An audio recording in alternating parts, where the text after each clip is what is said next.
Ever wish you could rewind and give your younger self some financial advice? Oh, absolutely. Like, hey, don't spend all your money on those, what are they? Those Pogs. Right. Or Beanie Yeah, Babies. Beanie Babies. Just Exactly. leave it in Apple stock. Oh, if only we knew then what we know now. Exactly. Well, today's deep dive kind of explores that, but with a family drama twist. Ooh, family drama. Buckle up, right? I am ready. So we're going to meet a young woman named Emily. She finds herself right smack in the middle of, well, a family feud over an inheritance. Inheritance, that's always a good one. Oh, yeah. You know, money and family, sometimes not the best mix. Sometimes it brings out the best and sometimes it brings out the worst, right? Absolutely. Yeah. So Emily's story starts when she's just 4 years old. Okay. Her grandmother, Eleanor, decides to set aside a portfolio of investments for both Emily and her older brother, Matthew. Okay, so thinking ahead. Generational wealth. Exactly. Building on the wealth that Eleanor's late husband, Richard, had built up over the years. Makes Yeah. So we've got Emily at 4, Matthew, what, maybe 8? probably about 8 years old, yeah. Do they become like these child investment prodigies? No, not quite. Okay. So Matthew, he actually receives his portion of the inheritance when he turns 19. Okay. And it was about $15,000 worth of shares. Ah, 19. The age where you think you know everything. You know it all. Right. Did he handle it well? Well, let's just say that his financial decisions at 19 weren't exactly thinking about long-term growth. Got it. Impulsive purchases. New car, yeah, things like that. Yeah, a classic tale. What about Emily? Would she get her share at 19 too? Well, this is where Emily's father, Charles, comes in. Okay. Seeing the potential for growth, he decides he's going to manage Emily's portion. He makes some smart moves, Yeah. invests in some up-and-coming companies like, Apple. Ah, good choice. Yeah, as we all know, Apple's done pretty well for itself. That's an understatement. Yeah. So Matthew's inheritance kind of fizzles out, and Emily's is growing. I can already see the seeds of tension here. Fast forward, Emily is now 24. She finally gets control of her portfolio. Okay. And it has grown substantially. She's got a level of financial security most 24-year-olds can only dream of. Yeah. Traveling, pursuing her passions, building a solid foundation. That's the dream. That's what we like to hear. Responsible investing paying off. But here comes the drama. Yeah, I can feel it. here it comes. Right? Enter Matthew, now in his 30s. Okay. And his girlfriend, Caroline. Oh. They learn about Emily's, very successful inheritance. And Caroline, who happens to be working as a legal secretary, Okay. sees an opportunity. Oh, boy. Do we think Matthew was in on this from the get-go? It's tough to say for sure. Yeah. But Caroline takes a very aggressive approach. Okay. She writes a formal letter to Emily demanding half of her portfolio. Whoa. Going straight for the legal angle. 44. What was her justification? Well, she claims that Eleanor always intended for them to split the inheritance equally, Okay. and that Emily's essentially holding on to what rightfully belongs to Matthew.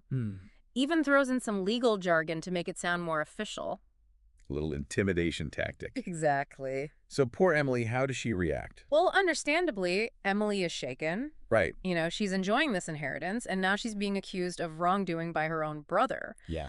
Thankfully, she has her dad, Charles, in her corner. Charles seems like the voice of reason in this story. He's a smart guy. Yeah. Did he suspect something was off about Caroline's claims? I mean, you'd think so, right? Well, Charles is financially savvy himself. Okay. He knows Eleanor's intentions. He knows the history of the portfolio. Right. And he's like, wait a minute, something's not right here. Yeah. So he encourages Emily to seek legal advice. Smart move. Always a good idea when you're dealing with potential legal issues. Absolutely. So they start digging deeper. What do they find? They make a pretty big discovery. Okay.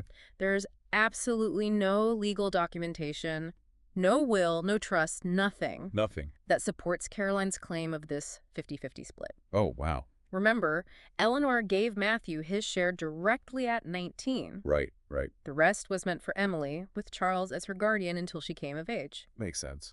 Charles had even added some of his own shares to Emily's portfolio over the years. So Caroline's argument was completely baseless. Pretty much. What happened when this came to light? Did she back down gracefully? Not exactly. Right, boy. This is where her plan kind of unravels spectacularly. Okay. Remember, she's working as a legal secretary. Yeah. Well, it turns out she's not actually a lawyer. What? She had been embellishing her credentials in that letter to Emily. Oh, wow. Trying to make herself sound more intimidating. Yeah, risky move. Big time. Backfired big time. Yeah. Her firm finds out about her little scheme to manipulate Emily. Uh-oh. They fire her immediately. I bet that put a strain on her relationship with Matthew. You can imagine. Yeah, Now, Matthew's in a tough spot. He's lost his girlfriend's income. right. He's still struggling financially. Yeah? And this whole attempt to claim half of Emily's inheritance has blown up. So what does he do? Does he finally accept defeat? Well, desperation kind of takes over. Okay. He shows up at Emily's doorstep, practically begging for help to cover Caroline's debts. Ooh, that's tough. It's a classic dilemma, right? Yeah. Family loyalty versus your own financial well-being. Right, you want to help your brother, but But he's been part of this scheme. exactly. So how does Emily respond? Well, that's what we're going to talk about next.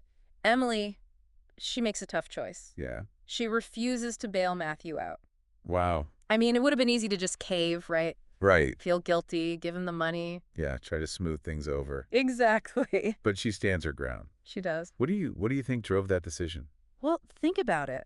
Emily worked hard, made good choices. Right. And now she's finally reaping the benefits. Yeah. To just hand over a chunk of that Right. to cover someone else's, mistakes, it wouldn't feel right. Especially after they tried to, Deceive her. Yeah, exactly. It's a tough lesson. It is. But sometimes saying no is the best thing you can do, Absolutely. even when it's family.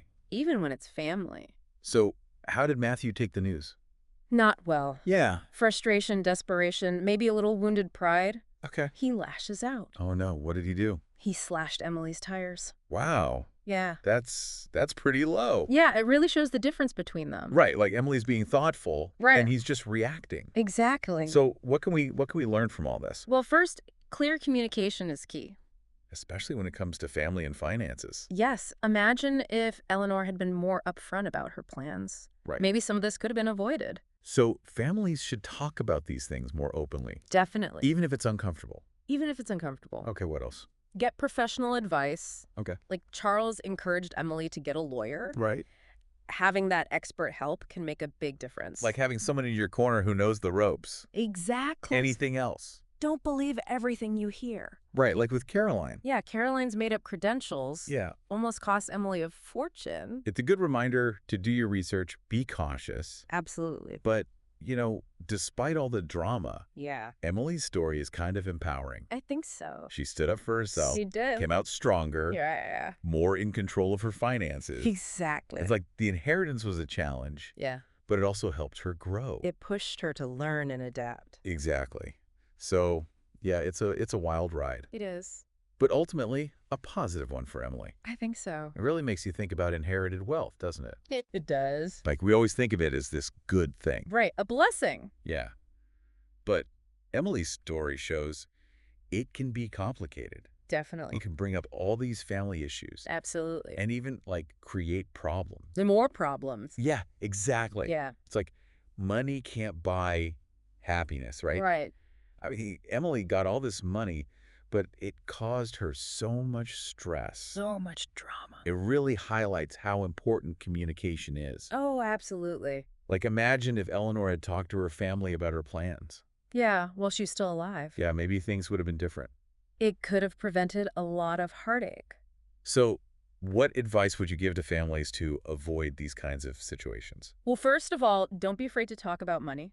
Okay. I know it can be uncomfortable, Oh, yeah. but it's important Right. to have those conversations, even if they're tough. Like a family meeting or something? Exactly. Set aside some time to talk about finances. Okay, and what should they talk about specifically? Well, they could start with their goals and values around money. Okay, Like, what are their priorities? Yeah. What are they saving for? makes sense. Do they have any long-term care plans or charitable giving in mind? Those are all good things to think about. Yeah. And it's also important to discuss any existing financial arrangements.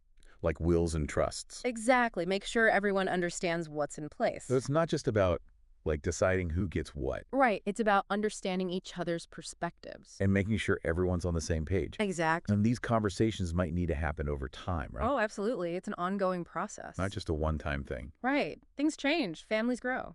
So as we wrap up our deep dive into Emily's story, Yeah. we want to leave you with this question. Okay. What steps can you take to start these conversations with your own family? Good question. Maybe it's scheduling a family meeting Yeah. or even just bringing it up at dinner. Right, just start the conversation. And remember, inherited wealth can be a great thing, It can be. but it's important to be prepared. Absolutely. Have those open conversations. Yes. And maybe even seek professional advice Good idea. so you can navigate it all smoothly and hopefully avoid some drama. Exactly. Keep those family bonds strong. Until next time.